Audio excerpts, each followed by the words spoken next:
Ever wondered what it'd be like to have a dude run around a city with superpowers that can put Wolverine to shame? I've got just the thing for you, because besides real OGs, no one remembers this game. If you're a fan of obliterating your enemies using overpowered abilities, then do I have the age-old testosterone-pumping classic for you.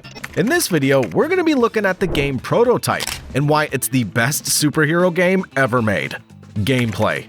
Prototype was released 15 years ago, and it still has a cult following unlike Taylor Swift. Its fans have a reason to love it. The gameplay was unlike anything else at the time, as it brought so many new features that were unheard of. It's much more than completing missions with a stock, plain, boring superhero. From the moment you take control of Alex Mercer, the game throws you headfirst into chaos, destruction, and most importantly, fun. And it doesn't end until the credits roll. The fun doesn't end there, oh no. You could parkour throughout the city, leap across rooftops, effortlessly climb skyscrapers, and glide through the air like a falcon. Who needs Spider-Man when you can get all the enjoyment here? The open-world game allows you to make New York your personal hamster tank. But we haven't even talked about the real fun stuff. As mentioned before, Alex has the power of shape-shifting. How cool is that? Whether you're unleashing devastating melee attacks or slashing your opponents with your blades, every encounter feels like a symphony of destruction. It doesn't get any better than this. You won't get bored with this game. Ever. With a massive number of powers and weapons, killing bad guys will always be a source of serotonin for you.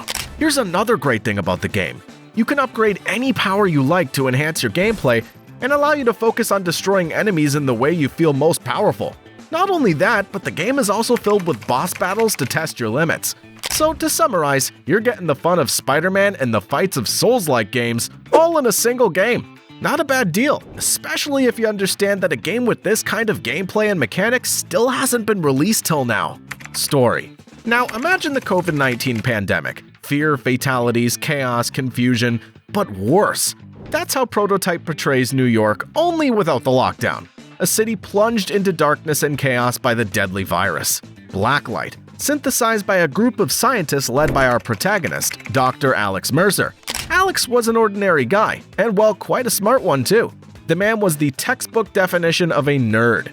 After creating the deadly virus, Alex Mercer finds himself hunted by Blackwatch, an elite army created to combat exotic threats. But why? What was so dangerous about Blacklight? Well, Blacklight is a lethal virus, and well, that's bad. But the real scary part is that the virus enters, repurposes, and changes a human cell. The new cell replicates, causing drastic biological changes. In simpler words, the virus pretty much creates monsters who are basically capable of eating a 12-gauge shotgun straight to the tutor. Alex Mercer flees with a vial of the Blacklight virus after escaping a purge by Blackwatch. Trapped in Penn Station, he angrily shatters the vial, initiating a catastrophic outbreak throughout the city. Blackwatch opened fire on him, killing him instantly. Alex's body collapsed on the broken vial, causing him to turn into a powerful entity after his death. Alex, now reborn, or should I say, the virus taking over the dead body of Alex, doesn't remember much from his past, and uses his power to uncover the truth about himself, fight against the military, and stop the outbreak of the virus. Alex, now the embodiment of Blacklight, uses his powers, which include shape-shifting, growing claws, blades, and other cool stuff to fight against the military, hunters, and infected creatures. So yeah, Alex is a one-man army, and even the Hulk might back down in front of such a diverse enemy lineup. Alex fights a giant, infected monster with a serious anger management problem in the showdown. After a solid fight, Alex beats the monster. Characters. Prototype not only peaked in combat, but character design too. Even though there weren't too many major characters in the game, the ones that were here made the game much more immersive.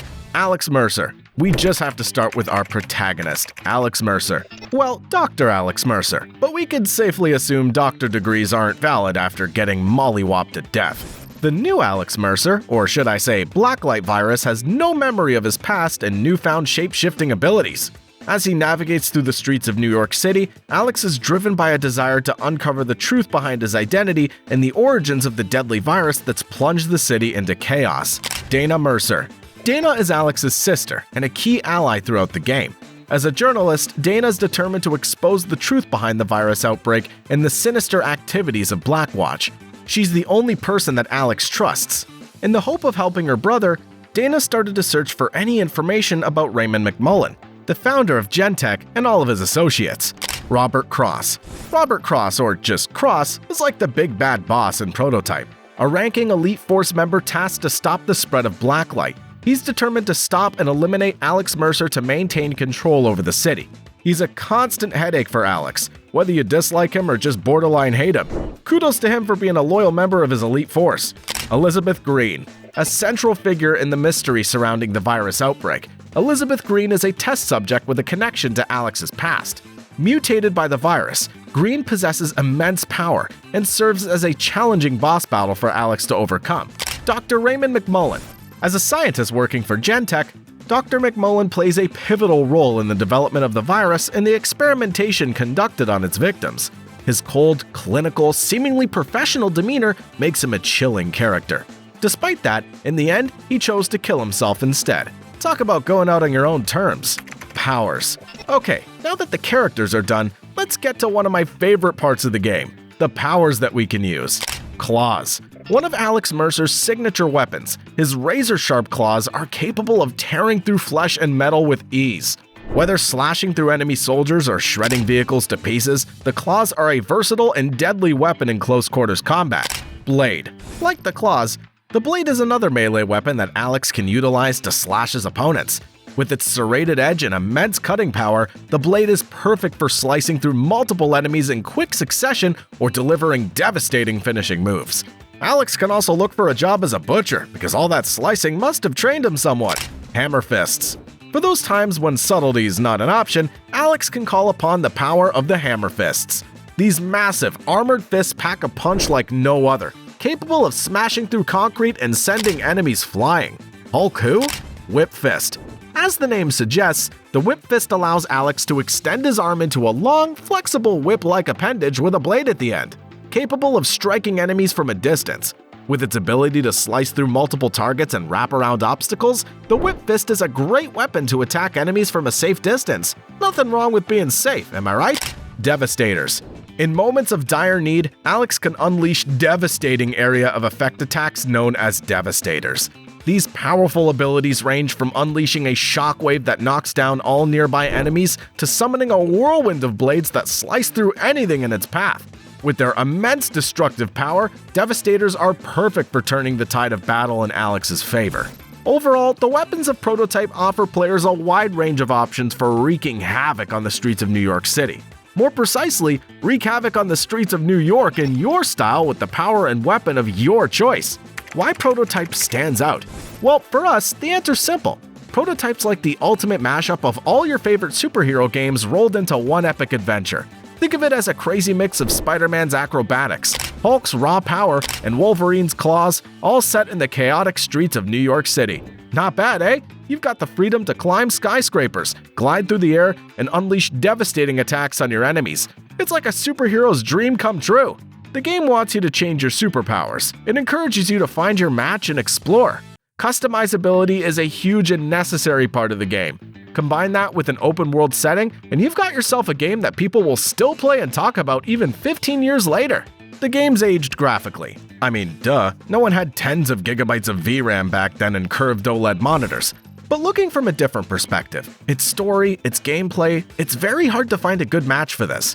The latest games like Suicide Squad Kill the Justice League are a disaster. Superhero games as a whole have hit a rough patch lately, with only the Spider-Man franchise swinging strong.